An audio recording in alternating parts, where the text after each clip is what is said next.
Welcome to Pause for the Truth, where you can sit back, relax, and hear an honest dialogue about health, wealth, legal, and social issues. The hosts are Dr. Rogers Kane, family practice physician, and Jocelyn Turner, health education consultant, with co hosts from the Northeast Florida Medical Society and its foundation. Stay tuned for the truth about matters affecting you and your family. We're here to tell you what's really going on and why.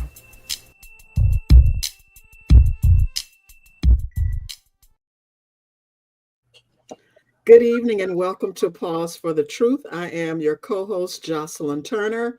Such a beautiful, beautiful fall day in Northeast Florida. Dr. Kane, Dr. Kane, Dr. Kane. I am just I'm just ready to get started with tonight's conversation. I'll hold my thoughts for later. But how are you doing this evening? I'm doing just great. I think I hold my thoughts to a degree. I am disappointed, but I'm not surprised. There's a certain group of that demographic people that voted for the other side that you just can't trust because they don't look at what's best for the country. They look at what's best for themselves.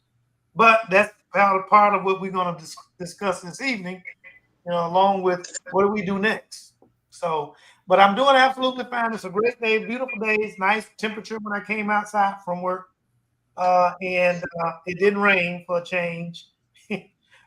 So I'm good for what it's worth. So, as Dr. Kane alluded to, tonight's topic is, it's coming quite frankly with mixed emotions, and that is the elections, what the results mean for our future. So, I am excited to first have, before I introduce our guest, our behind the scenes guy come from behind the scenes. You can tell when it's a hot topic that he wants to engage in the discussion because he comes from behind the scenes. How are you doing this evening, Tyrone Jackson? Called Tyrone. I'm doing well. Thank you very much for asking. I echo Dr. Kane's sentiments with regards to the weather, and I'm ready to get this topic going. So I'm going to hold my thoughts as well. So thank you, and Tyrone. And tonight we have a very, I say, distinguished panel to share their thoughts about the election and what the results mean for our future from their perspectives. I always like to start with the lady and introducing my good friend, Dr. Lorene Husband. How are you doing this evening, Lorene? I'm doing Hey, great. Dr. Husband. Hello, Dr. Kane. Also joining us, he was on a couple of weeks ago, or a few weeks ago, Philip Minor. How are you doing this evening? I am well, Joycelyn. Thanks so much. Good to be And back. welcome back. Hello, sir. Yep, Hello. welcome. And new to our show, and I'm gonna try to pronounce his last name, and hopefully I won't mess it up, but because I like a challenge. So Hosea Bigarinka. That was pretty close. That was close. Bigirwenkia. Yeah, you put an R in there in between the W. Right. I didn't say the W. So thank you and welcome. Thank you. I was teasing with all of them. Thank you for accepting the invitation as I hunted you down. No, I'm teasing. I just simply either made a phone call or sent an email, and I'm always happy that people respond very quickly if they're available to my email. So thank you and welcome. So I first like to just delve into it. What do you see as the most immediate impact of the election from last week? And you can do it from the perspective of, no, you know what? I'm going to back up a second. I'm going to ask, how did you feel that night or the next day? I'm going to start with you, Philip. How did you feel that night or the next day from after the election results started coming in? Well, I actually shut down around 1:30 or 2 in the afternoon on election day. I'm not particularly sure why. I've not done that ever, but there was just a sense that I had that that simply played out this way for me, and that was I really don't want to hear, see, or read anything about the numbers. I'll wait till tomorrow, because I will run through all the possible scenarios in my head, try to get my reaction to those scenarios all worked out so that I might be reasonably civil, either civil based on my disappointment or civil based on my exuberance. I'll need to check it. But I wanted to just not know. I even went to the watch party for the Democratic Party. I was only there about maybe 20 minutes. One of the candidates that I supported had asked me, and I never go to those things, but I told her, sure, I will. And I stayed only long enough to greet her and and came home. It was at 8:10 a.m. the next morning when I turned my phone on, and you know how you have all these little news things in there, the little snippet headlines. It says Trump wins another term, and I was okay because I'd already gone through the scenario of learning that he had won and got all of that out of my system as best I could, and then I promptly shoved my head in the sand. So, Wow. and I Yeah. didn't really pull it out for another day. Wow. That might Yeah, sum well, up for the listeners where I was. It was not the outcome I had hoped for. yeah. Thank you. Lorene, what about you? There's particularly as Black women, there's been a lot of emotion from various folks that I know and listen to the television. What about you? How did you feel after the election? I mean, I was surprised, but not really. And the reason I say that is, during the day, I work as a VP of Public Policy and Community Engagement for Feeding Northeast Florida. And one of the things we say to people is vote, use your voice, elect the people that you want to see in power. And that's what the people did. The other group, that message did not resonate with the people. And that's just it. The Democrats are not doing as well to get the people to feel like they're being heard. So they lost. Yeah, and you're right. That's pretty much that pretty much sums it up. You're absolutely right. And Hosea, did I say it right, Hosea or Jose? No, it's Hosea. You were right. Hosea, what about you? What are your how did you feel? Well, I also, like Philip, I went to the Democratic Watch Party here in Jacksonville, but I already had a feeling that day. I volunteered a few hours the day before the election and the day of the election, and when I was at the party, I just, as the results started to come in, I just knew that we were not doing well. The whole atmosphere was down. So I left also after a very short time. I came home, took a sleep aid and went to sleep and turned off my phone. And I found out the next morning that he had won, and I was very disappointed. And I just decided for my own mental health not to check into the social media or look at the news. I didn't look at the news or social media for 2 days because I think that it's really important that we safeguard our own mental health in situations like this. And we can't be very productive when we're, depressed or down or things like that. So yeah, I watched a lot of HGTV and the Game Show Network. that there, yeah. I don't think I've watched one entire news episode since the election. So now let's delve into it. What do you see as the most immediate impact of the election results on issues like healthcare, the economy, and education? Who wants to go first? I could go first. Okay. I think that it's kind of like a question mark yet. We know what Donald Trump said he wanted to do and what Project 2025 says that they want to do. And that is to devastate public education in this country and to revoke the Affordable Care Act, also known as Obamacare, and revoke women's bodily autonomy. That's what they say they want to do. So I think the real big question mark in January and moving forward in 2025 is how aggressively are they going to go after those goals? And I think that was the most surprising thing for me, was to see the percentage of European American women that voted for him. You know, I'm used to Americans, and I just want to say this. I have a very unique perspective in that I was born in Uganda. I actually am a naturalized citizen. I was not born in the States of multiple generations of African Americans. I was brought here as a young boy, as a 9-year-old. And so I have a very different perspective. And so to me, it is confounding to see Americans vote against their own best interests, especially women, you know. But I'm sure we're going to get into this, but the video that you sent by Keith Boykin really resonates with me, that the main issue and the motivation for a lot of the European Americans, both male and female, was racism and white supremacy. It's the only thing that makes sense, you know, because he hasn't made a secret of what he wants to do.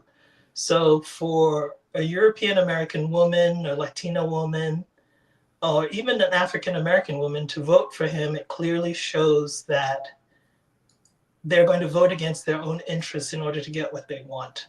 And so to me, that's what really stands out. So I think that it's going to be potentially devastating for this country. I think that if they do away with the Department of Education, if they open up the floodgates for public money to go to private and charter schools, if they do away with the Affordable Care Act, if they do away with a lot of the social care programs like Social Security and Medicare, it's going to devastate the population no matter who you voted for.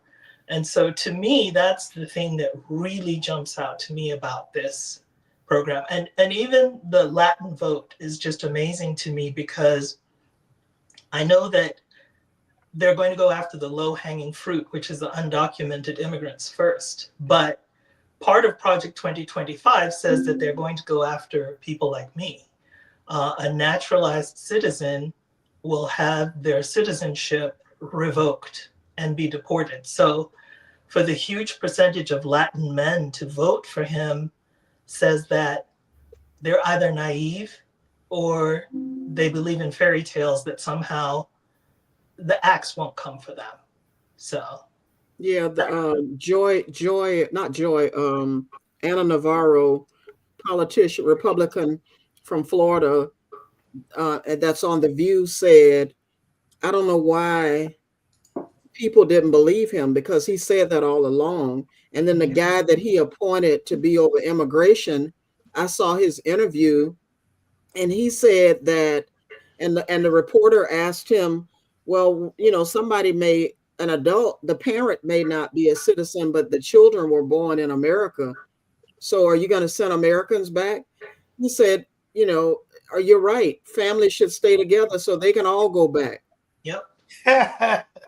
Yep. And typically, I don't think, I'm not laughing because I think it's funny, but Stephen Miller, who is one of the most hawkish anti-immigrant people in Trump's ears, said that, this is something that jumped out at me, is that he said that in the first Trump presidency, they had started the denaturalization process for people like me.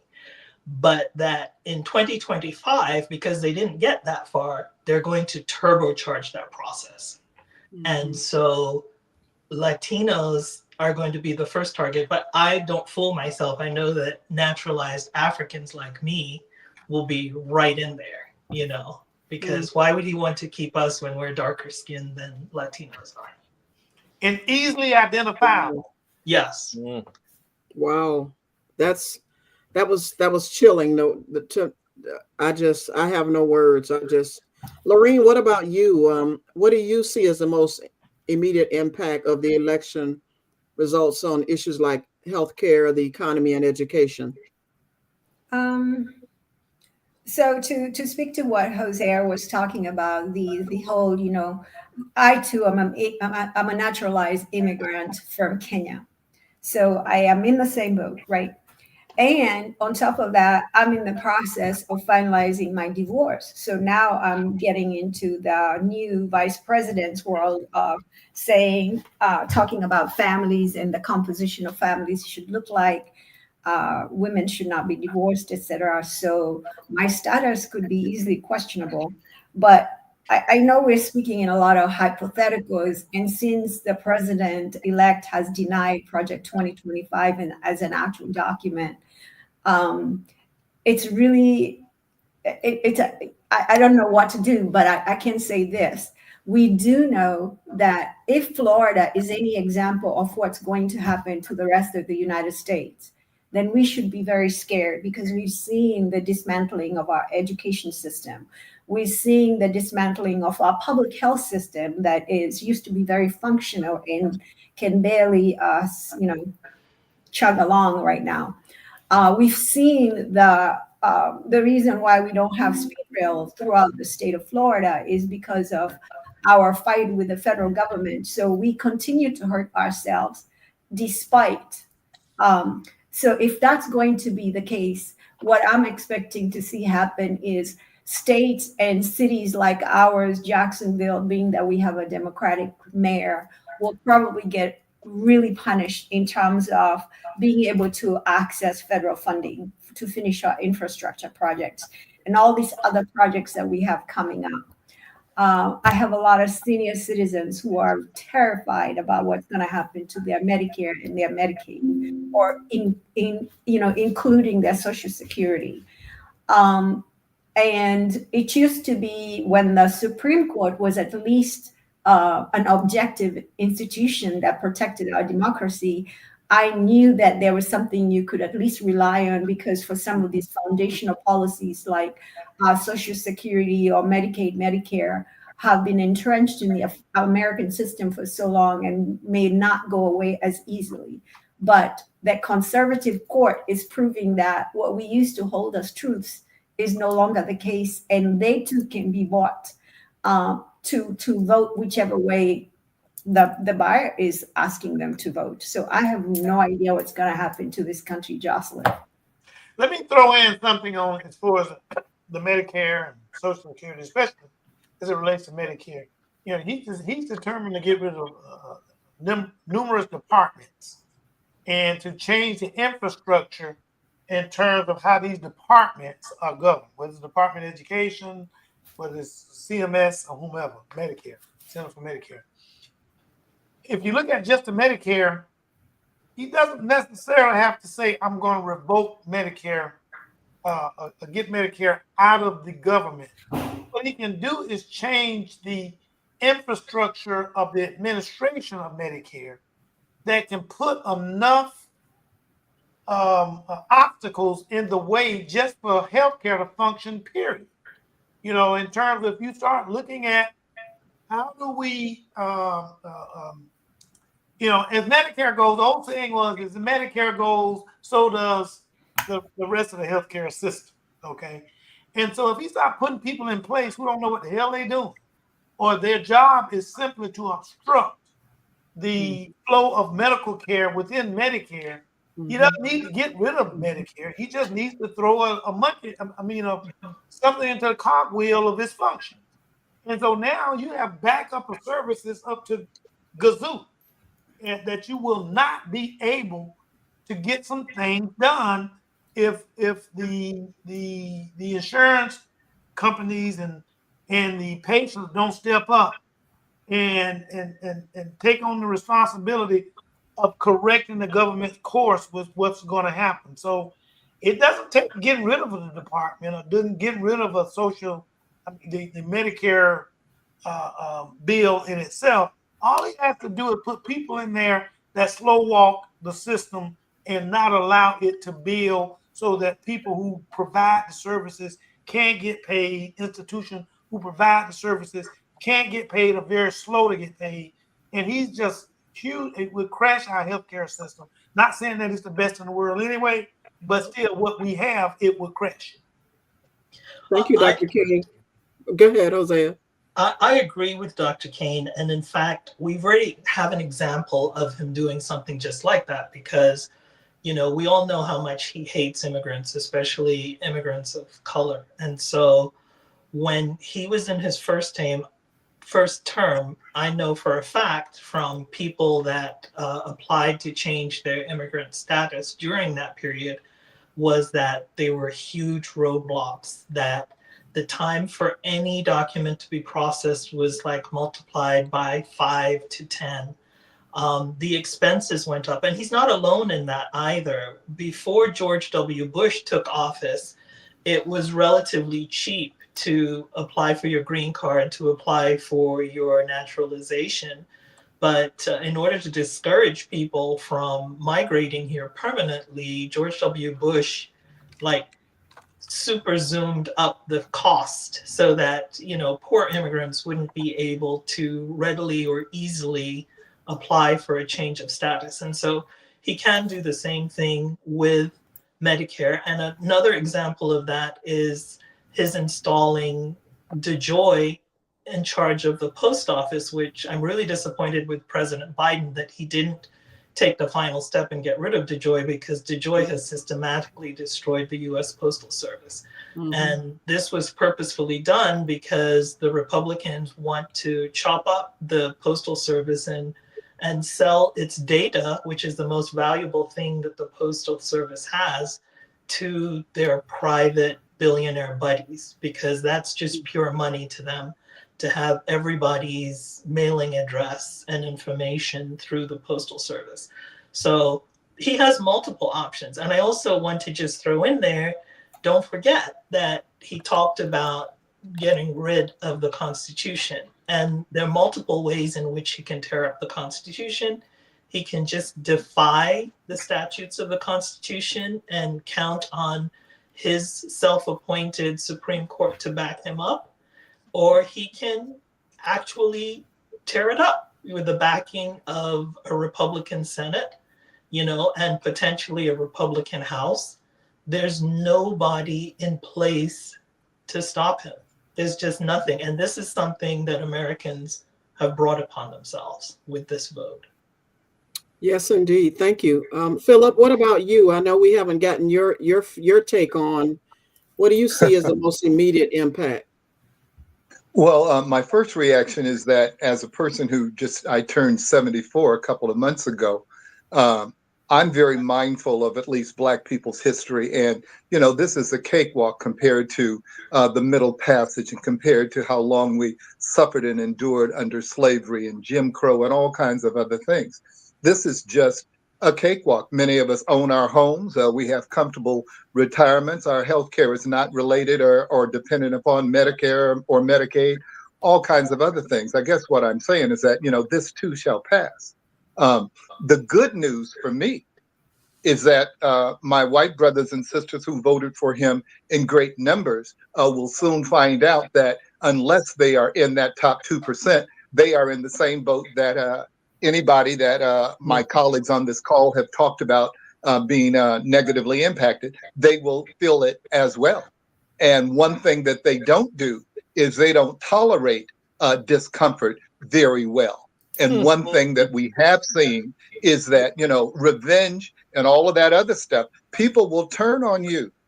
And as far as I'm concerned, those crazy folks who stormed, or as the president would say, just had a pleasant afternoon on January 6th a few years ago, when they realize for real, that they are not included in this president's plan, I'm relatively comfortable in thinking that they will simply take him out. Let me also say, I'm not prepared to believe that our own internal forces that took out Osama bin Laden and the brother in Iran before that, I can't even think of his name now, but you know, that's what we do as a nation. And the pledge that people take is to protect the Constitution and the United States, what? Against all enemies, foreign and domestic. And soon enough, they'll recognize the status of the president-elect as an enemy that is domestic, and it will be taken care of. So Now, bottom line for me is that I have fewer days left on this earth than I've already put in. So I'm not as concerned about the chaos and upheavals that I do believe will happen. But last point, I do believe that enough of the quiet majority, and again, not based on who voted for him, but within that group, enough of them are not excited about him. They've never been. They're fearful of him. But one thing that I do think they will do is make sure that this will be his last go round, because they too have children and grandchildren who have children, all of those kinds of things. I am not of the mind that those white individuals, principally, who voted him in, are without sufficient awareness of the perniciousness of what is about to happen. I am also not of the mind that they are just going to roll over forever and take it. And so I believe that the chickens will come home to roost, and they will do what often happens. They will take care of this. The question is how long. Let me also say this. 67 plus million people voted for Kamala Harris. That's not a drop in the bucket. It's not a drop in the bucket. And I believe that we're going to build on that base and do what we do when we are thrown bad apples. We will figure it out. But we don't start from a particularly weak position necessarily. 67 million is a whole lot of folk. And even though a number of particularly Latino men went for Trump, we still have a wonderful mixture of people, colors, cultures, and nationalities that will probably see our similarities much more clearly now than we did before November 5th. And that gives me great excitement. And I am mindful that 3 million fewer people voted for Donald Trump on November 5th than they did 4 years earlier. He had 74 plus 75 million. 74 million. He had 71 million. He lost 3 million. And let me tell you, those 3 million, principally white Republicans, are as annoyed, bothered, afraid, and scared as are we. But what they probably aren't, like some of us, they probably aren't quite as worried about their own plight, because they may be a little more wealthy. They may be a little more better situated than even some of us on this call. So the confluence of all of that makes me feel like, okay, it's another rainy day, but guess what? We survived those. I moved from the Northwest, where I was in college, gray all the time, raining all the time, to Minnesota, which was beautiful, bright, clear skies in the winter, but colder and heck, and then moved here. I mean, so if I can survive the gray and wet of the Northwest, the below zero weathers in Minnesota, I can survive the second term of Donald Trump. Let me play devil's advocate, Mr. Miners, what you're saying. Here's my take on it, and I see one of the viewers looking and thinking along the same line as I am, and that is,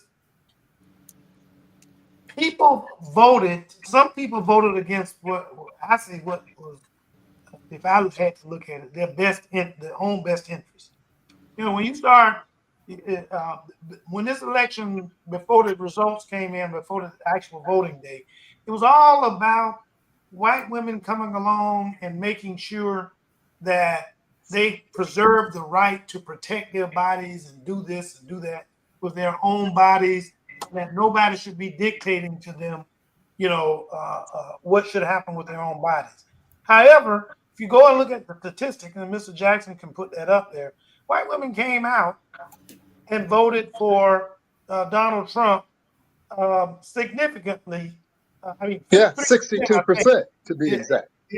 Yeah. So my point, though, what I'm trying to make is that when we say voted against their own best interest, they feel their best interest is to preserve white privilege. And I think what we're looking at with this result, which is what I've been saying for a while, and I'm not being racist or anything else, but factual, white privilege prevailed in this election. That's what they really wanted to happen. That's what, since this nation has been conceived, that's what we've been looking at. And for us to, when Barack Obama came along and people started talking about being transracial, it's like most of us on this call, I think we knew it was BS. We're not transracial. But it was all about preservation of whiteness or white privilege in America. And that's been since the time that 50 whatever members that helped put this Constitution together, 41% of them, or 41 of them being white slave owners.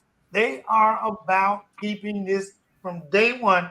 This is a white country with white privileges, and some people are not realizing, are not stepping up and admitting, because the news media, the mainstream media, ignored that line of thinking for forever and a day. We hear a few of them talking about it now, but it was all about white privilege. Well, yeah, of course it was, but I mean, that's just my point. So what? Again, what's new about this? Nothing. Absolutely nothing. And so for me, the question was, what do I see as the most immediate thing? There's going to be upheaval and challenges and all that, but there's also, I mean, his first 4 years, he wasn't able to do as many things as we thought. I think he has smarter people in there now, but I also believe that when people's back is up against the wall, they fight to make sure they can get out. And I dare say that there's a difference between the white folks who voted for him and the white folks who are in the U.S. Congress, who I believe have been incontrovertibly supportive of him in a lot of ways, in all ways almost. But at some point, they do know better, as we've all said. And the question is, when will they really stand up to fight this thing? And when we look at a number of the white Republican leaders who were with Kamala Harris, they are at that point. And those people are not without connections within the Republican Party. And I think, once again, they're going to build like we must do in order to come back. And we have to remember, one of the tenets of this gentleman, this man, this madman, but he believed in states' rights, and a lot of things have been pushed back to the states. And I think that's where we will need to re-strengthen and build out our coalitions, because we can do some things at state levels. Even in states like Mississippi and Arkansas and Alabama, there was something on TikTok or one of those things. A young black gentleman was speaking to how if you drop your buckets where we have large populations of black people, there's things that can move, whether it's a city government, whether it's a county structure, it might even be a whole state where you have 30+% like we have here in this county of black people. The right kind of money and strategy, we will be able to change a number of things in our local areas. If we in the community here in Jacksonville fail to get 10 seats on the city council in 2027 in order for us to redraw the boundaries for redistricting in 2031, it will be even harder for us to come back. But right now, our percent of just black people registered voters in this county, if we do it right, we will be able to control this city separate from what color and gender and party is in the White House. It will be tough, but once again, white people of means are not going to sit idle while their city doesn't get what they're entitled to. They will fight the battle, not for us, but for themselves. And they are at a point now where they will soon see that they will have to fight for self. That's the beauty of this craziness to me, is that those folks who, in my view, voted incorrectly will have 2020 vision this time around, and they are not without means and not without will and not without follow through, because we see what they got. That's just my position, and it's my final answer, and I'm sticking to it. So if you were, hold on, Tyrone, hold on one second. If you're just tuning in, we're talking about the election and what the results mean for our future. Post a question. If you'd like to make a comment, post it. We'd like to hear your thoughts on what you see as the most immediate impact of the election. Go ahead, Tyrone. I wanted to respond to what Philip was saying, because I think we need to be careful not to be disillusioned. I don't think there is a case, regardless of how poor Donald Trump does, that white America will not vote in their interests.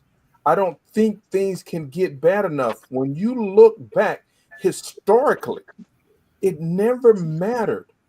The protection of their privilege is far more important to them than anything. They may make the decision that they have to get rid of Donald Trump, but they're going to still vote and put someone in position that holds on and preserves their power structure. You know, I if I can interject, I just want to say that I agree with Dr. Kane, and I take some issue with what Philip was saying in that, again, this is my different perspective, and I think the perspective that maybe Dr. Husband can chime in about, coming from a different country that has experienced political upheaval. I think that because of Americans' experience over the last, I'd say, 50 to 60 years, Americans don't really understand how disruptive a person like Donald Trump can be to a country. I know that we can't put our heads in the sand and just, think about a black cloud hanging over us and we have to fight. But coming from a country that was a very potentially successful democracy that was taken low by a low intellect, poorly educated madman, I can say that Americans, one of the reasons that Trump was reelected was that most Americans of all stripe are underestimating how their system and way of life can be disrupted. But my parents lived through a dictatorship. The whole reason why I'm here and an American is because we escaped a dictator that would have killed my family. What country is it, Hosea, just for the audience? It's Uganda. Okay. Uganda. I forgot. Yeah. Yeah. You are Uganda. Idi Amin. And let me tell you, Uganda had all the institutions that America has, slightly different because we were a British protectorate. So we had a parliament, a prime minister, we had a high court of justice. And all of it was brought low by a madman who came in, who had no respect for the system of laws, just like Donald Trump, okay? And one of the first things he did was he killed the Chief Justice of the High Court, because the Chief Justice made it clear that he was going to hold the line and he was going to enforce the laws and the Constitution in the country. I have seen some things that have shown that, John Roberts, Supreme Court, and some of his Republican justices are kind of getting a little bit nervous because they know that somebody like Trump, who has the ambitions of Trump, can completely and utterly revoke their authority. The Supreme Court means nothing if the executive decides that the Supreme Court has no power and takes them out, okay? They've given him power that can be used against them and against the legislative body. And that's what happened to Uganda. And, there's some issues in Kenya that I'll let Dr. Husband talk about that are not exactly the same, but kind of close. Democracy is not as strong as people think. And you also have to take into account, I don't understand why Americans don't hear him when he says that he loves and adores President Xi, when he loves and adores President Putin. These people control huge countries that have systems of justice or had systems of justice that they've totally dismantled. And so when he says that, vote for me this time because you'll never have to vote again, like, what are you hearing? Because what I'm hearing is the democracy will be taken away from you, okay? And I know that it's not guaranteed that he's going to do the same things, But how many times does he have to tell Americans that he doesn't care for democracy? He doesn't care for justice or equality, for sure, and that he's willing to do anything and everything in order to gain and retain power. It's almost like I hope for my family, for all my loved ones here in America, that Philip is right, and that white America will stand up and say, no, we're not going to allow you to tear this country down to the ground. But I'm here to tell you that it's not necessarily all in their hands. If he, and I also spoke to some voters during the campaign, two of whom were in the military, and they reminded me about the oath that military people swear to the Constitution, and also the right that they have to defy an illegal order. But that's only as strong as the number of people that toe that line. If you have enough military officers who decide, no, they need a dictatorship in order to shape the country the way that they want, guess what? Other military officers can be taken out, okay? And it could bring about a second civil war. And I'm not wishing that upon the country, because what happened to me and to my family and to millions of Ugandans, I wouldn't wish upon my worst enemy, okay? But what I'm here to say is that I think that Americans are so rich in terms of the relative peace and prosperity that they have enjoyed for the past, 70, 100 years, that it's almost like as if you have blinders on, that you think that your freedom can never be taken away from you. And I'm here to tell you that it can. I'm not here to tell you that it will, because the thing that I think is in America's favor is his age and his general laziness, and I think that's the best hope for America, is that. Yeah, but the vice president, though, Hosea, I'm even more concerned about him.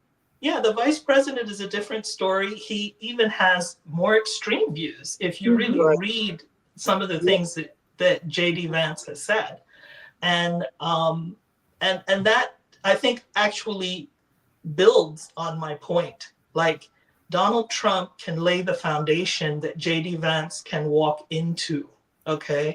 And so I think that it's a mistake for Americans to count on what happened in the past.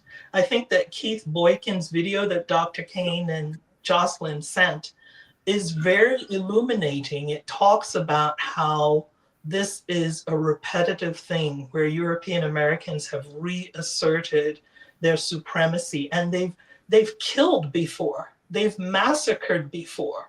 So when you look at the Tulsa massacre and you look at the Rosewood massacre here in Florida and the countless other massacres that happened, North Carolina, I don't know why. I mean, I kind of know why it is. I think the human tendency is to hope for the best, very positive, is to shy away from what they fear. And I think some Americans know that we're in a really dangerous time, but they want to count on their past experience. But when the Trump party, I don't call them MAGA because that gives them too much credit, even though we all know it's false what they're saying. I call them the Trump party or the Trump cult. When they say that this is not your father's Republican Party, you need to hear them, because one of the reasons that Democrats were able to fight back in the past was because you had a John McCain, you had the Bush family, who are not angels. I would never vote for any of the Bushes, but they had this buy-in into the American dream, into the Constitution, into the US institutions that this man simply does not have. He thinks that Kim Jong-un is an amazing person. This is a person who killed his half-brother. He had him assassinated in public in an airport, okay? And so I think that Americans need to wake up and smell the coffee. This Yep, is I agree. not Jose, I'd going like to be to a hear, cakewalk. I'd like to hear Dr. Husband's perspective. Maureen, coming Right. from Kenya, what do you see any similarities of things that have happened in your country Oh that are yeah. happening here? I think it was a few weeks ago when I was telling you that the freedoms that I was seeking in the United States when I left home at the age of 16 have eroded in the last 35 years I have been here. And it now seems like, I'm starting to think maybe I need to go back to my homeland, where I actually have more freedoms and protections than I have in the US. And when I put in the chat authoritarianism, Trump has told us the whole time he is seeking to be the mighty leader that controls this country until the day he stops breathing. And Jose and I are used to presidents who rule for life. An African president comes on, they could be ruling for the next 50 years. And when they step down, their sons take over. So it becomes more like a hierarchy of ruling. But we really do need to pay attention because I'm seeing everything that I saw growing up in Kenya happening in the United States. I'm seeing where now, we were just having on NPR today, they were talking about they're going to challenge the rule about putting the 10 commandments in the classroom because it has cultural value, without thinking that if you make that indeed to be true, you also have to do the Quran and the Gita and the others. But I'm sure as we become Christian nationalists, are going to argue that those others are not real religions and should not be portrayed in the United States. So all these things are beginning to happen and become real. And somehow we do not, like in Florida, having worked for the state, Jocelyn, you remember that there's a lot of things we were not allowed to say. And to say any of those things meant immediate termination. It's not publicly told, but all those things are happening everywhere in the public realm. And we are not paying enough attention. We keep making excuses and hoping that tomorrow is going to be different. But in the meantime, they keep culminating and getting bigger and bigger. And before you know it, everything that we believe to be our rights as citizens of this country will have been taken away. Once See, the but Go ahead. once again, I find it interesting that Dr. I'm not going to pronounce your last name correctly, but my colleague on the panel who just finished speaking, the most telling piece of what I heard is that she said she's beginning to think that maybe she ought to return home to her country. Again, the country that she described as not so very pleasant when she was 16 and left, and now she's thinking that maybe she ought to return 35 years later. I didn't speak to an immediate timetable. I am not naive to think that the things that I believe will happen are going to happen day after tomorrow. But let's not mistake the whole idea of some shred of optimism that I think is based on past practice in this country, as crazy as that may sound today. But there was a time that when we wouldn't be on this doggone call as a people, and we see that we are. So things do move in the correct direction, and they will again. That's simply my point. I don't find that naive, and I'm not foolish enough to think that it's not going to be difficult, that it's not going to get, in many ways, a lot worse before it gets better. But we will, or better yet, we must look at the coalitions that we still have and build up on it. That's the point that I want people to hear. All of the stuff about what's going to happen, or potentially and will to whatever degree, yes, it's going to be there. And yes, it's protecting white privilege that did it, but it is also out of that sense of persecution that people find their resolve and they push back. That's what happened in the experiment called the United States. That's what happened in the experiment called Black people pushing back in this country against the kinds of things that were once very overt and all. And I think, Klans people have traded in their sheets for Brooks Brothers suits, but we have also increased our sophistication. We may have lost our way a bit, but the people who lost their way don't look like those of us on this call, it seems to me.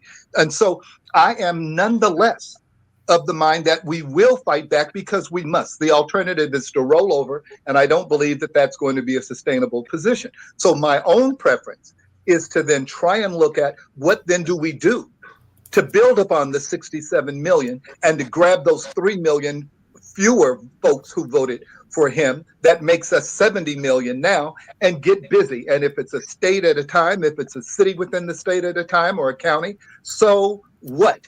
That's what we will do. And I would rather we spend time speaking to strategic ways to right this ship than reminding us of things that many of us have always known. I've never lost sight of the fact that it's two Americas at a minimum. In spite of the kinds of things that I've been able to accomplish myself, it has nothing to do with the reality that it is not commonplace for most African Americans or even Africans in America to experience. But once again, so what? The issue is how hard are we prepared to work to make sure that the doomsday scenario that we keep articulating is going to pass. That's what we need to do. I am so much more interested in strategies to succeed than I am lamenting again about what is probably going to happen and make things worse before they get better. But And that's exactly we what must I want have the to- strategy to move forward. That's Yeah. the deal. Anything other is a cocktail conversation, and I don't need public drinking. I have liquor here. Well, that's I just exactly what I wanted us to talk about. Like, what is it that we need to do? We already know things are going to happen. You know, we already, you know, the things have already been laid out in Project 2025. But as a community, what do we need to be doing in terms of strategies moving forward so that those marginalized communities won't feel so impacted? But people are already struggling, right? And we have to know that the people who are already struggling may be struggling even more. So what is it as a community? There are folks that are listening to the podcast who are in key positions in our community. What should we say to them and those local politicians? What should we be doing? Ms. Johnson, before we go there, can I We're make running out of time. I don't want to go from there, Tyrone. Well, we can move. No. We can move. Go ahead, Tyrone. We can move. my thoughts and my statement Because is I was following up on Philip. He said he wanted us to talk about strategies. I was simply We're following going up. to get the strategy. Right. but And- let's- and- 5 minutes left, And I'm- Dr. King. Just wanted to make And sure I'm y'all saying- I'm gonna make it as go brief beyond- I'll make it as brief as I can, because the ideal and the concept is along with what Philip is saying, and we have a history. You can look back as far as you want of how we've overcome, but there are things that we are not doing now that we need to find a way to do. One, our message is convoluted. You have an electorate that is undereducated, and you're preaching democracy. They don't understand what democracy is. You have an electorate that is undereducated, and they don't understand the freedoms that they enjoy each day.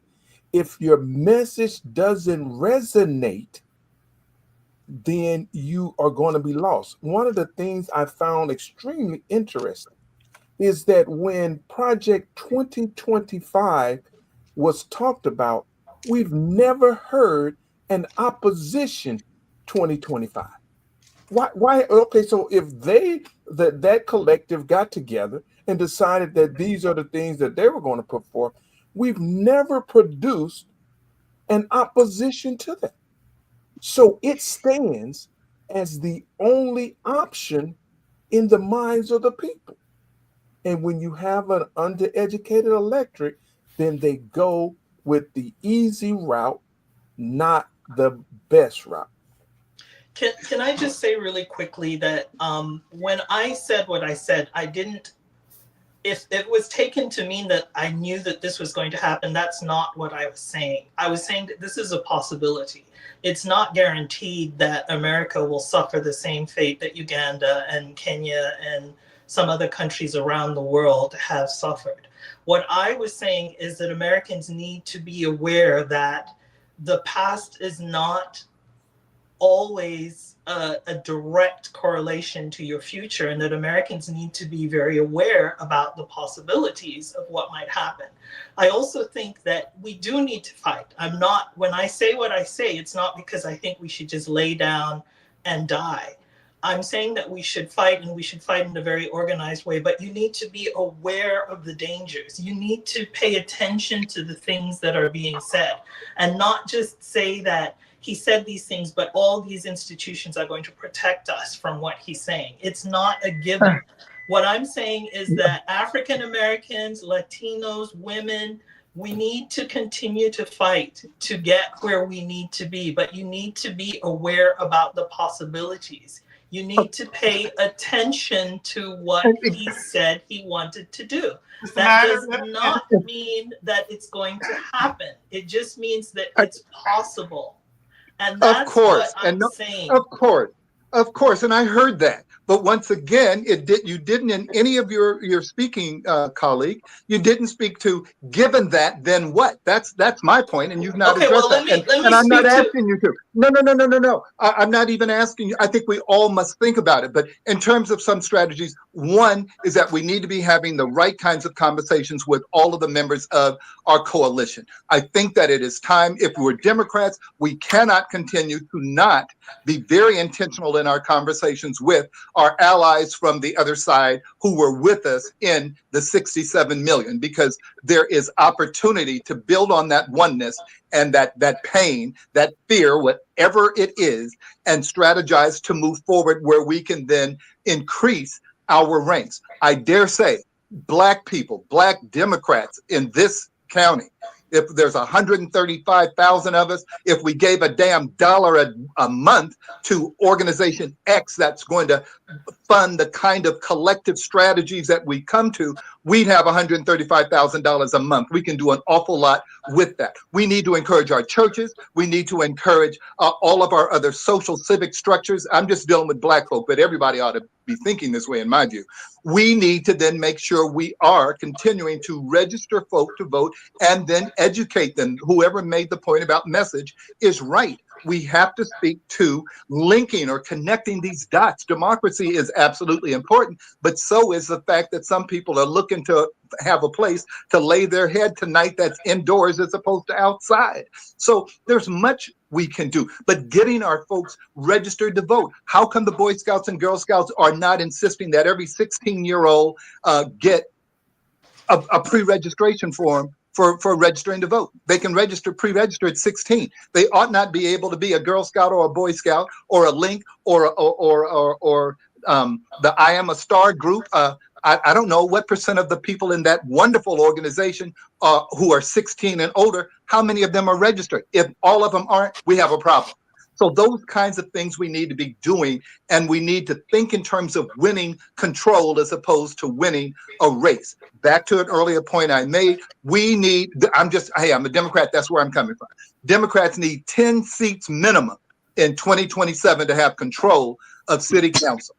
Not make sure a Democrat wins in 7, not make sure we regain it in District 1 where I live. We need 10. And if my district can't produce it, that's a problem for District 1. But if we get 10 anywhere, that's what we need. It's about those kinds of specific steps that need to be taken, but it's conversations with your colleagues, expand that base, increase the number of young folk who are engaged with us, starting with pre-registration, and have our education structures in place so that we will educate them. And yes, the fears of what can happen must be shared so that they will hopefully better understand the need for them to stay the course. Because again, at 74, I have fewer elections left than I've put in.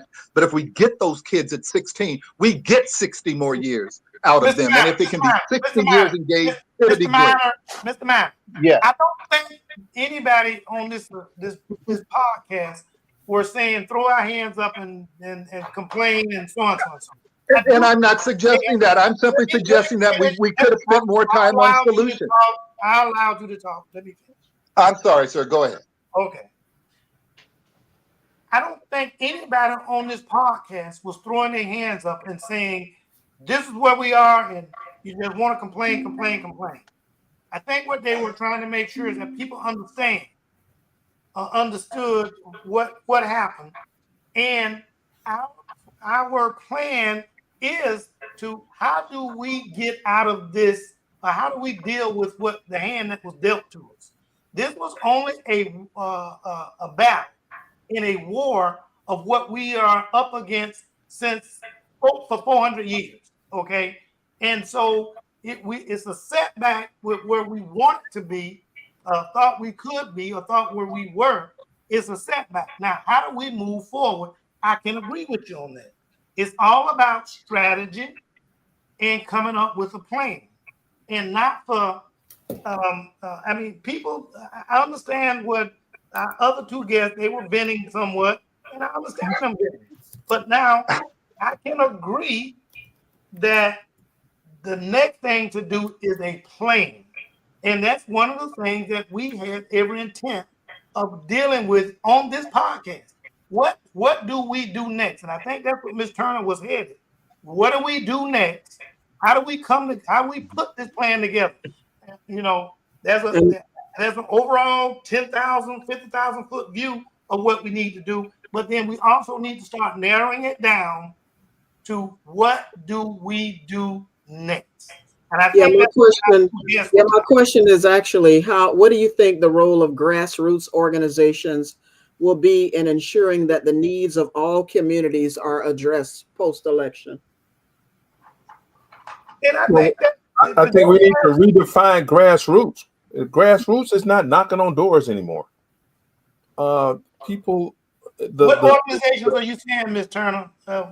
Is what Tyrone is asking. What's the grassroots? No, I'm just saying grassroots has a connotation. That means that we're actually engaging the community. We're in their face. We're knocking on doors and things of that nature. Society, especially after the pandemic, has shifted away from that in a lot of ways. So we need to I didn't define it. I was asking our guests in their opinion, knowing whatever they define as grassroots, what do they feel that the role of grassroots organizations, what it will be in ensuring that the needs, because I look at Lorene working for Feeding Northeast Florida. She's talked and told people throughout the pandemic, she and her colleagues, how many people are relying upon food from the Feeding Northeast Florida. And so, knowing with an organization like theirs, as well as other organizations, I call them grassroots because they're in multiple counties in the state of Florida, responding to the needs of the community as it relates to hunger. Hunger is just one thing. So again, just, what do we do? How do we help people moving forward if we all have certain feelings of that any of those things that have been promised? And by the way, one of the comments is somebody said, I just came from city council and they're looking to give historic preservation sites to the Sons of Confederacy. They're giving more money to the Jacksonville Sheriff Office for drones and Brentwood. So it's still what? Still under fire. Yeah. So again, people are already under fire. So people are already seeing things happening. And we talk a lot about the national election, but there are some elections that happen at the state and local level that are also concerning to people when we look at the House or Senate. Did anybody first want to comment on what do you think the role of grassroots organizations will be in ensuring that the needs of all communities are addressed post-election? Anybody have a thought on that? I think they're critical. I think they're critical as well. I think that grassroots organizations need to really work within their communities to not only educate people about what's happening, but to also help the communities to prosper.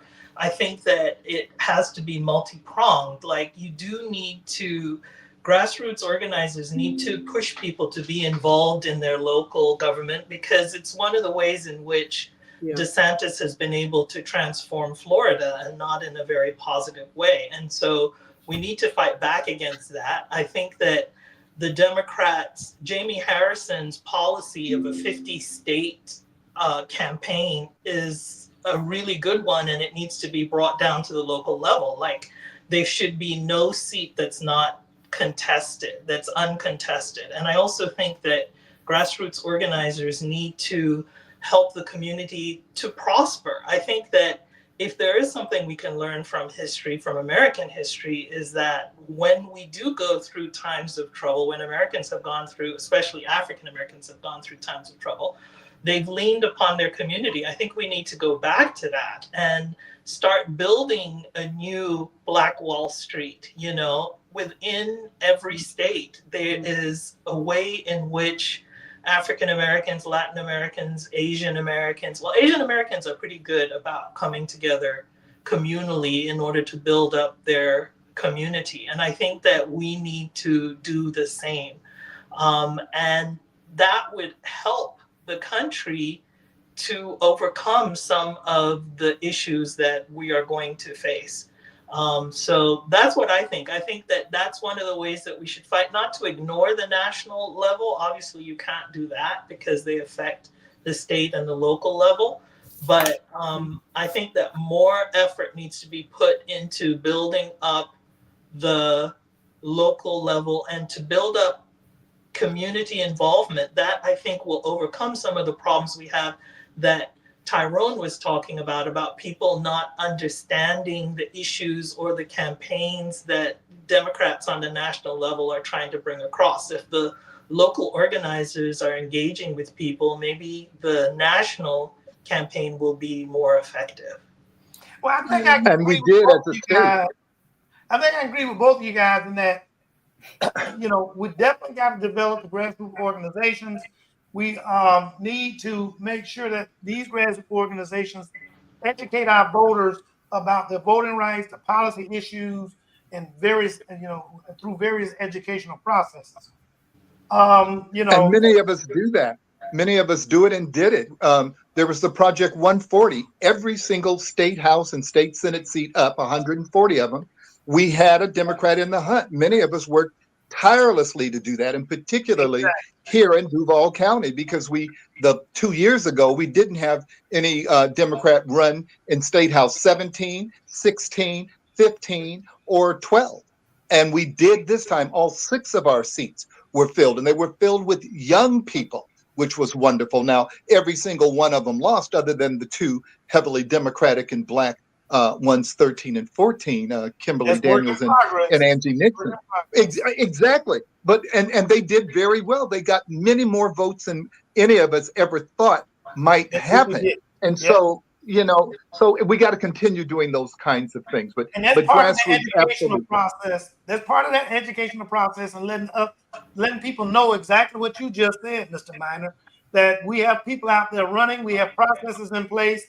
Just get educated on what it takes to make this work, and how we can work together to make a change, and not just, like somebody said, sit back and cower in our boots. I think also, before we wrap up, we have to also figure out how to include more young people in this process. Absolutely. Yeah, because we're leaving young people behind. And also, as somebody who does this for grassroots organization every single day in 12 counties, I think we need to study the Republican playbook and how they have been able to come back and really use a grassroots strategy to start looking at school boards and councils, and, you know, how do we infiltrate every single public office and ensure that we have prepared people to run for those posts when they become open. Because I have been noticing in Florida, oftentimes we are having places that there are no Democrats or viable Democrats running.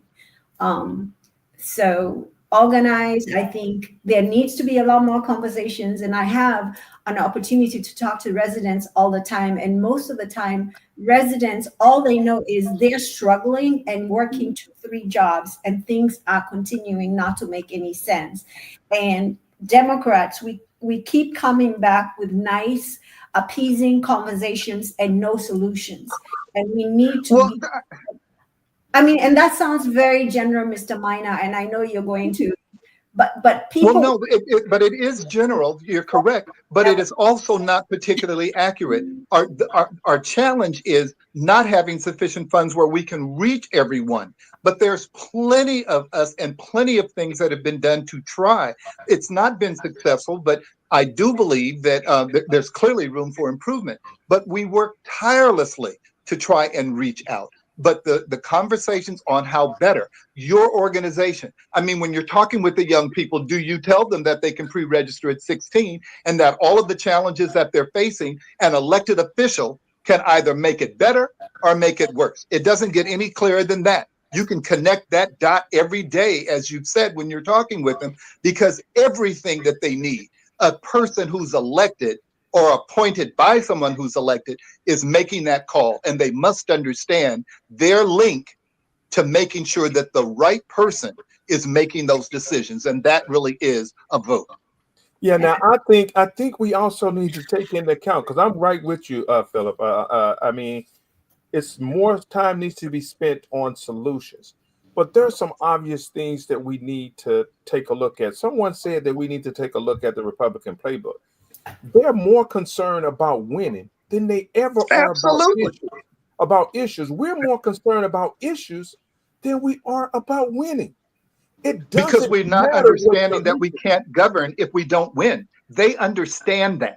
Absolutely. They understand that Donald Trump won because enough Republicans would rather put a clothespin on their nose and have all 3 branches of our government, which they very well may, because look what it got him when in his haphazard work that he did in his first term. He wound up with 6 Supreme Court justices, and Roe v. Wade fell. And so they understand that you've got to win enough to govern. That's why I keep harping 10 seats on city council. Anything less than that is not control. Absolutely. Are Absolutely. you running, Philip? I am not, because I am not a good, I think I would be a good elected official, but I'd be a lousy campaigner because I call it like I see it. And I've never lived in a place where Democrats are as lazy and uninformed as here in this state. And it's not because a lot of people aren't working hard. It's just we're not working as successfully as we should. But I don't understand. We talk about Republicans voting against their best interests. Well, then I think it's probably fair to say that Democrats don't vote for their best interest. I can agree.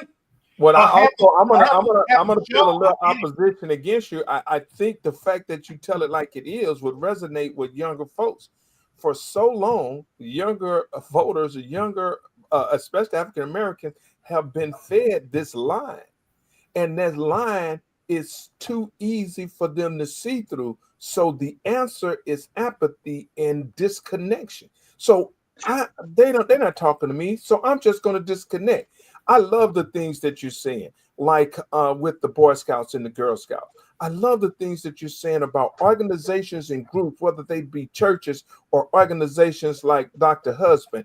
All of these need to have a component in it that makes sure that the folks who are participating, the folks that they reach, are in essence becoming a part of the solution instead of just knowing that little piece that they're doing. You know, so I'm 100% on board with that. I think that's the first part of the solution, to let people know. And let me quickly say that, and I'm not suggesting that all these organizations aren't they're doing the noble and necessary work out there, but we gotta add that little piece to show that connection between civic engagement and most specifically the vote and the plight of those that we serve. We simply must. I don't understand why our congregations don't do that. I often say this to Black pastors: show me a Black pastor that thinks that there's supposed to be a bright red line between politics and the church, and I'll show you a pastor who does not know Black church history. Mm. Let the church say Now, amen. that's the truth before dessert, okay? And it didn't take them. Some of those pastors just don't go back and look like what I think some of the things we were discussing initially was Black history, and trying to remind people of what it was like or what we went through in the past. But I agree with you 100%. You know that. So I'm encouraged I'm with the wondering how many conversation. I'm people encouraged. are.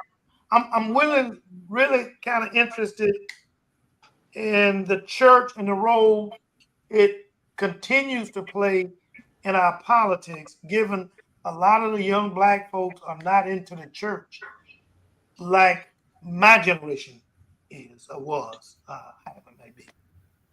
Right. Not when they get into the teens, but even a little younger when they go and cause grandmama and them making them go. If we were speaking the way that we need to, those little girls in Birmingham were in church when they were killed. Right. Okay. Somebody took them there.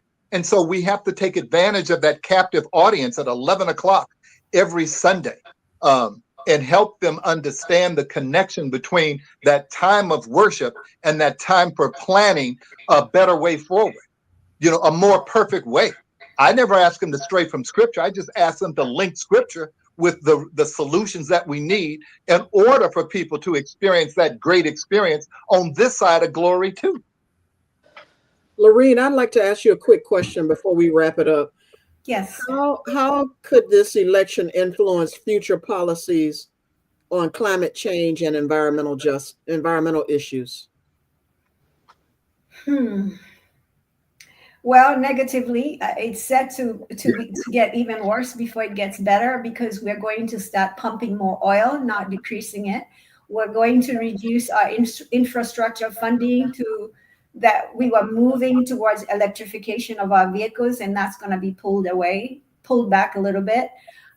We might be looking to build into like protected lands are now going to be out, for bid again from all these developers wanting to build on our national parks, etc. So things will get get worse before they get better, because we are pursuing personal comfort over what the earth is telling us that we need to do.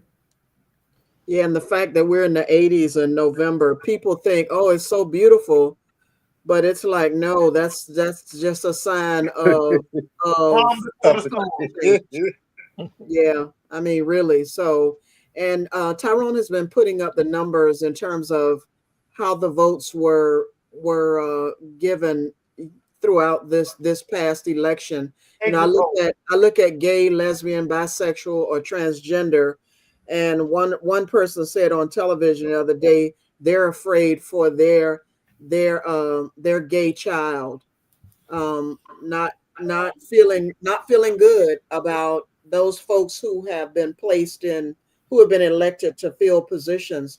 They're just not feeling comfortable about it. And I think about, the one last question that I wanted to ask you all is, how do you think this election will influence race relations in this country? Do you see new policies or changes in the approaches related to addressing racial justice? I think all of those are probably going to trend down. Yeah. If his rhetoric is to be believed, it just simply will. But back to an earlier point I shared, there's still some hope in some states where the decisions will be made that are going to be counter to that which the federal government is going to try and do. And I don't know that there's going to be the stomach to pass a lot of things.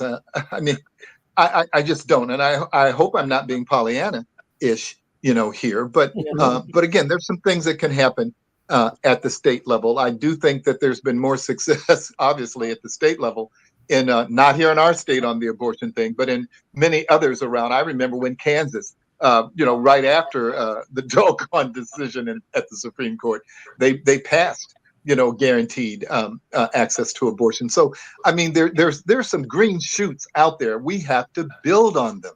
We cannot fail to do that, because there are folks who've been working to maintain those kinds of freedoms. And I think that we have to find them and work with them. An easy thing to do is to look at the doggone physicians and nurses that are leaving here that work in that area to go to states where they don't have that restriction.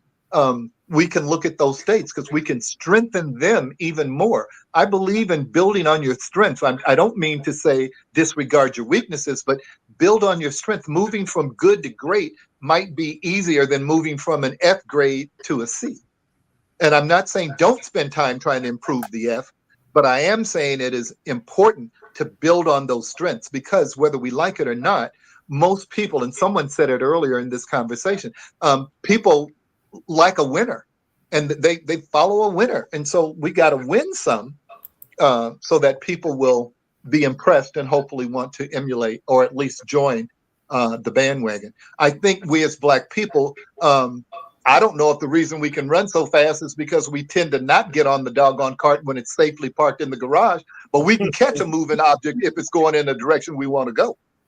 But I wish we would spend a little more energy getting on it when it's in the garage than, exhausting ourselves to catch up on it. That's what I would like. Tyrone, there was a comment that, what was that? Was that a question or just a comment that flagged? Comment. Oh, okay. Retrending down and think it will increase distrust among groups, unfortunately. That was the response to your question. Oh, okay. Okay. I So also listen, think that, let me just say this real quick. With what Mr. Miner said, when we, those physicians are leaving from one state going to another, where I guess what their beliefs, they can practice their belief. But not only are they, and we're talking probably obstetrics, gynecology is what he was referring to within their study. Exactly. But you also have physicians that are just tired and retiring, and we're going to have a lack of enough physicians, be quite frank with you, to take care of the general populace, unless we get our act together to start looking at the entire picture of how do we get out of this mess in terms of, I know you guys talk about developing grassroots organizations, but there are roles physicians play, lawyers play. All of us have got to come together with a strategy on how to address this and make life better as far as democracy is concerned. But I just want to make sure people didn't think that it was only OBGYN physicians that are running away from medicine or running to other states. We're running away from medicine because it's tiresome to try to deal with what's being put in our face in terms of how to help our patients, yada, yada. And that outward migration is going to be a problem for our state, because I don't know if everyone on the call is aware, but ever since 2022, 2023 at the latest, the net growth in the population in the state of Florida is 100% based on inward migration. Said another way, we are not having enough births to offset the deaths of not native Floridians, but residents of Florida are 100%. As the data showed just a few years ago, of all of our growth is from outside, and 11% of that is international. I believe that that's going to start to trend a different way. And when that starts happening, then the party in control is really going to fall out of favor with some of the heavy hitters quickly, because we're not going to be able to, particularly a state that doesn't have state income tax, to sustain some of the expenses that we have, particularly the expenses that are related to paying developers to do things that many of us think is not healthy for a community, let alone the planet. And so there's going to be a confluence of a lot of things that are a result of what I consider to be wrong-headed policies on the part of the Republican Party nationally, as well as here in our state. And back to the issue of, do we have a plan? For me, my plan has always been, ever since Project 2025 was released or leaked, if our plan is simply to block everything on 2025, that gives us a wonderful place to start, because there's so much in there that's so hurtful and harmful. And if we use that as our roadmap for what we want to block, I think that is a good start as well. I just wanted to say that as far as race relations, because I think that was your original question, Jocelyn, is I think it all depends on what Trump actually manages to accomplish. I think that when you look at the fact that I think it was 55% of Latino men voted for him, and 54. 53% of white women voted for him.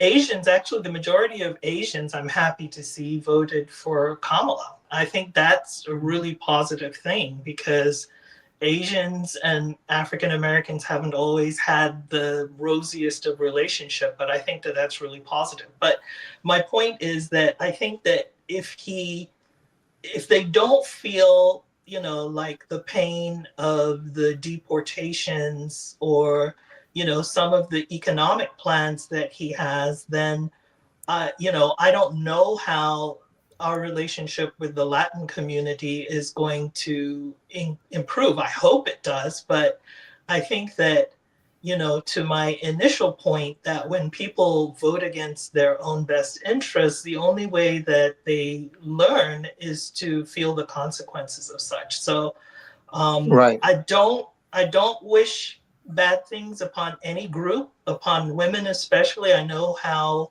important women are to this country and to the world, but it will be interesting to see if what he does in this administration is going to help race relations. It certainly can't hurt it any more than it already has. The divisions are there. But I think that there's a great opportunity for us to build alliances during this second administration if everybody has the right mindset to say that we're working together and we're going Exactly.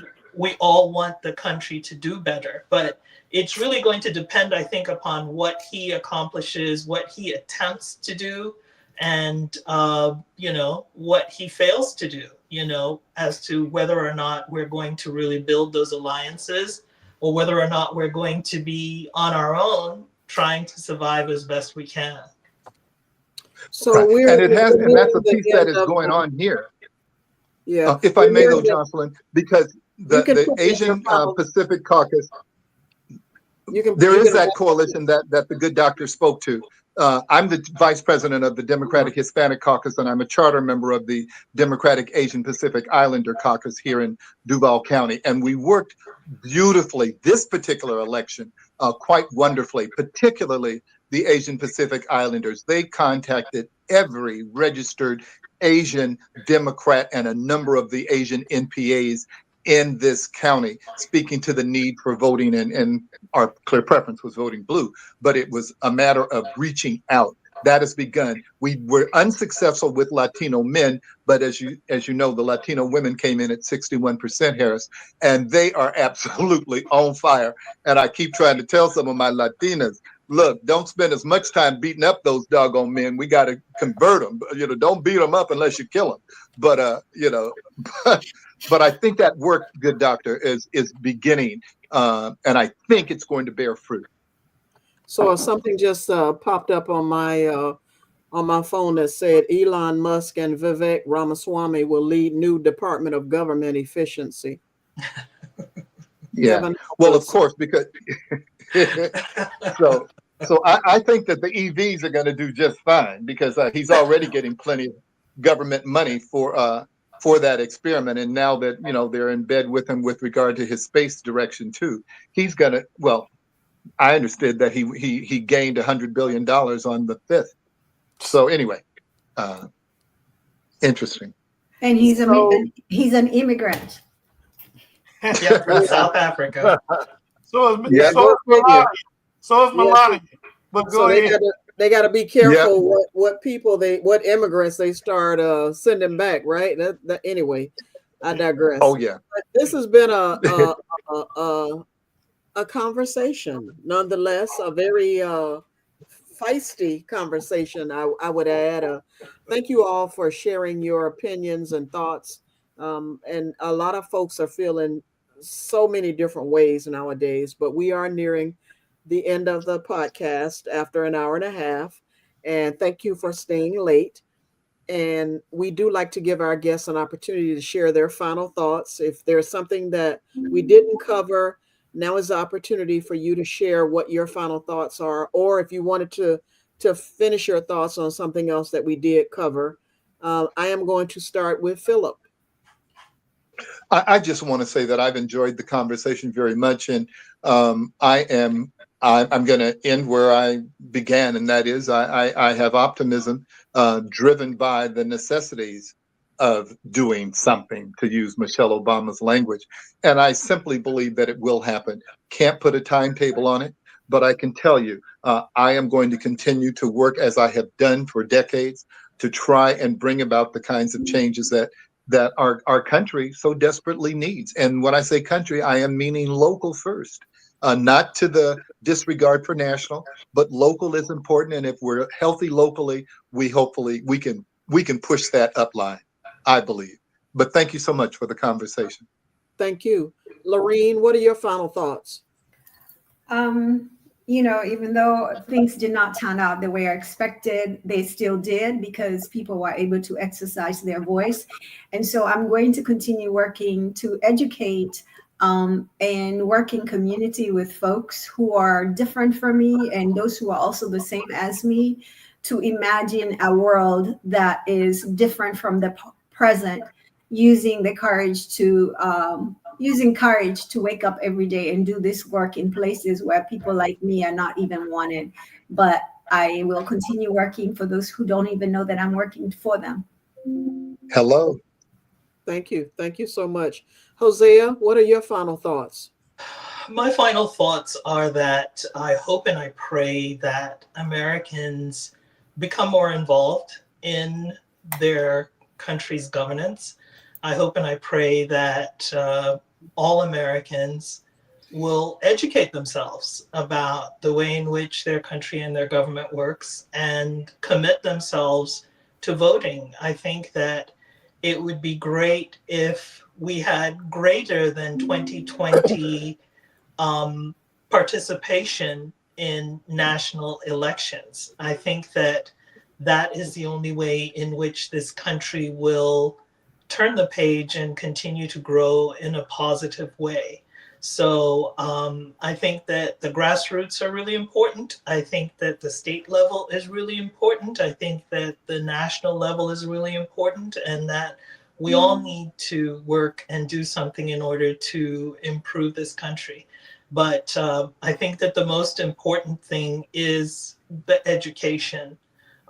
Because if you don't really know what you're voting for, then you're unlikely to vote for something that will benefit you in the end. So that's what my hopes and my prayers are, that Americans will more positively involve themselves, and let's get 200 million people to vote in 2028. And hopefully that will turn out better than this time. Thank you. Thank you so much. Tyrone, what are your final thoughts? Well, first of all, I want to say thanks to our guests from coming on. I think we've had an awesome conversation.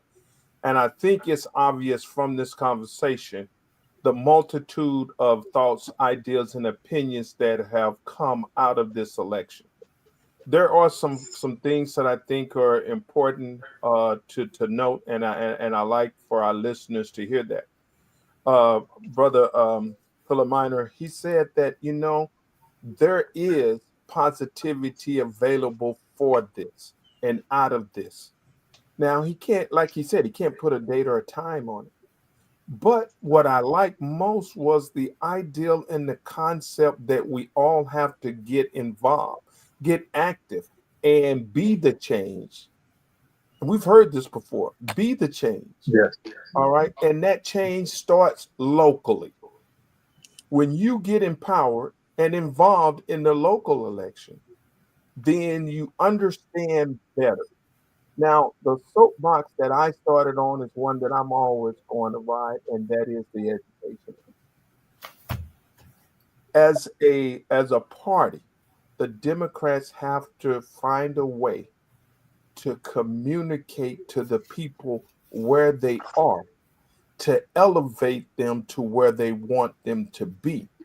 So therefore, the concept and the ideal of winning an election as a Democrat has to be forefront, and upfront, and then the policies afterwards.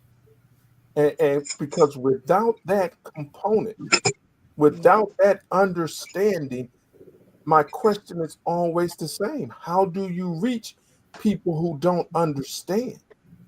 You Yep. got to reach them where they are. Mm-hmm. And if you do that, then we can move this needle. So thanks again to our guests. Thanks for having this spirited discussion. And all those who are listening, take this discussion from here.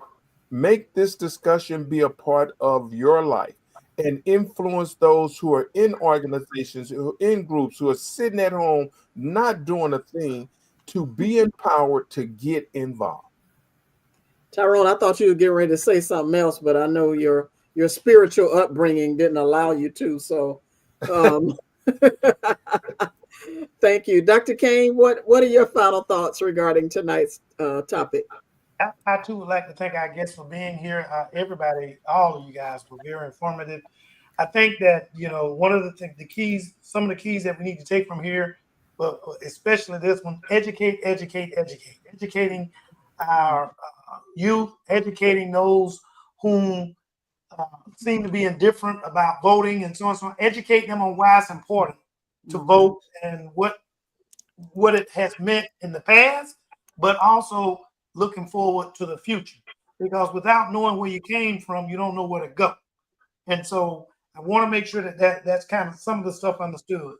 And we're not looking to just reminisce on being angry and mad about what happened.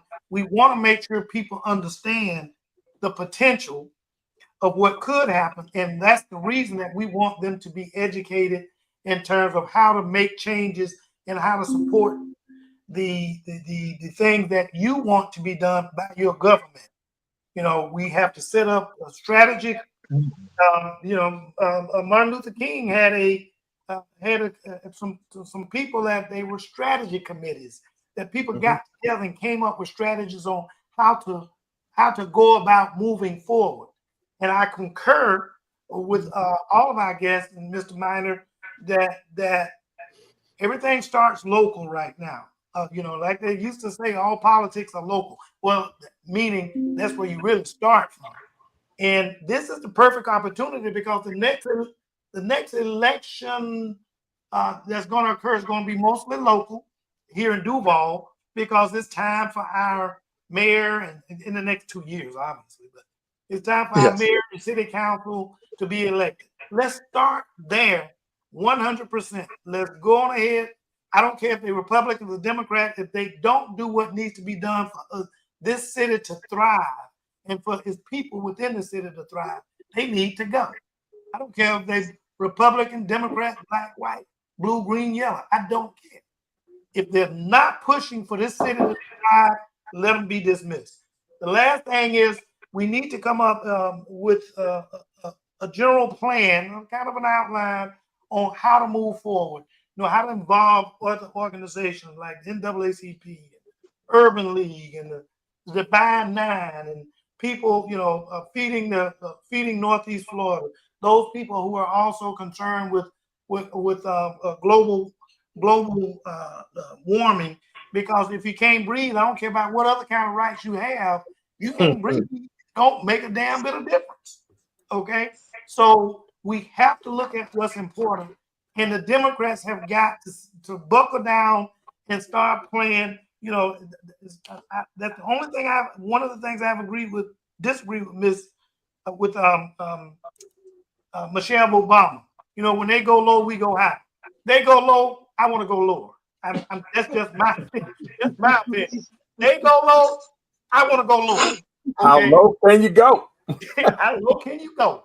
And that's what you see happens to in football and anywhere else that you play sports, especially football. That guy go low when your coach tells you go lower. Yeah. Okay? You want to stop them in their track. That's what you do. Wow, spoken from a physician.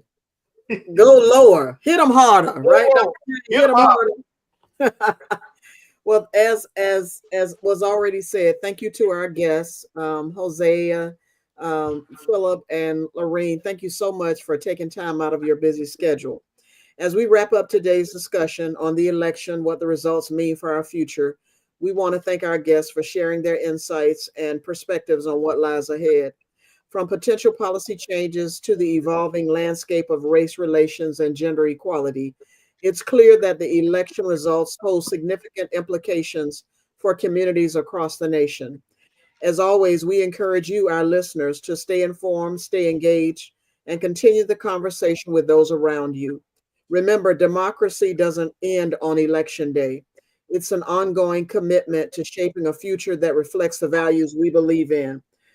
Join us next week as we transition back to some of our favorite topics related to health, as it is Lung Cancer Awareness Month. It is also Diabetes Awareness Month. The Great American Smokeout is November 21st. If any of you are smokers and want to select a date to quit, look at November 21st and seek help online for that. And don't forget to subscribe to our YouTube channel.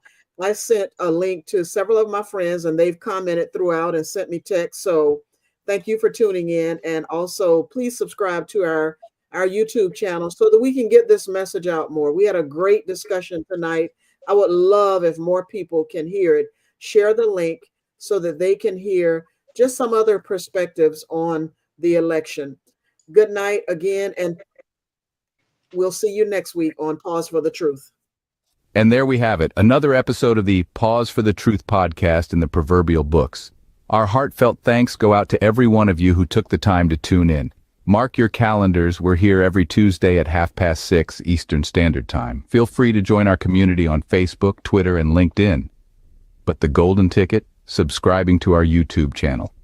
That's your passport to all our latest episodes and exclusive content. A special mention to the wizard behind the curtain, Tyrone Jackson from Call Tyrone IT Services. His technical prowess and unwavering dedication are the backbone of this podcast. Next week, we'll be back with more. Until then, tell your friends, tell your family about our show. Your support is invaluable. And remember, keep that curiosity alive.